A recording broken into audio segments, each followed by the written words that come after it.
বিধিবদ্ধ সতর্কীকরণ, রায়বাড়িতে জামাই ষষ্ঠী নেই। এটা অনেকে টিটকিরি মারে যে খরচ বাঁচানোর জন্য। আমরা জানি না খরচ বাঁচানোর জন্য কি অন্য কোনো কারণে।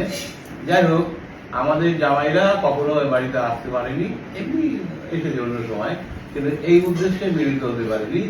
আমার জামাইকে নিমন্ত্রণ করার ভীষণ আগ্রহ আমার গিন্নি এবং আমার মেয়ে জামাই। প্রথম আমার মেয়ে বিয়ে হলো এই বছর প্রথম।